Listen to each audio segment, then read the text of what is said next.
Christmas is around the corner and it is the time for giving.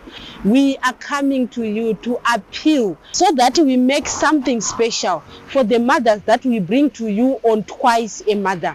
We are appealing to you for anything that you can donate, either in cash or kind, because most of the mothers we bring on this program, they are in need of a lot of all the necessities of life, from blankets, clothes, diapers, food, and medication. So help us to put a smile on these mothers this Christmas, on the 12th of December, when we are going to bring them together and be able to put a smile on their faces.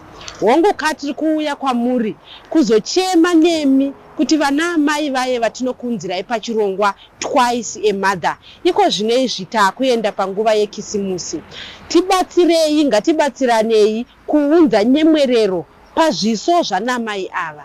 Chero chamakwanisa kuti wanirawo chekuti tikwanise kubatsira nacho anamai ava, nekuti zvose zvinodiwa pakurarama kwemunhu zvinhu zvinonetsa kwavari kuti vawane, kubva kumagumbeze, hembe, bhutsu, zvekubika zvacho, dzimwe nguva vanotosha zvekubikira vana.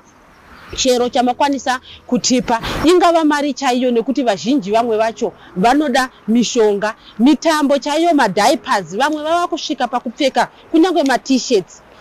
Nekunetsa kuri kuita mvura uku pachizoda zvakare sipo yekuti vawache.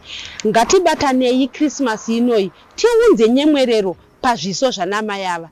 Tibatei panhamba iri kubuda pachivhitivhiti, kana mune chero chamuinacho ikoko chekuti munokwanisa kuunza kana kuti tinokwanisa kuuya kuzotora, tikwanise kuunza nyemwerero Christmas inoi pazviso zvanamai ava.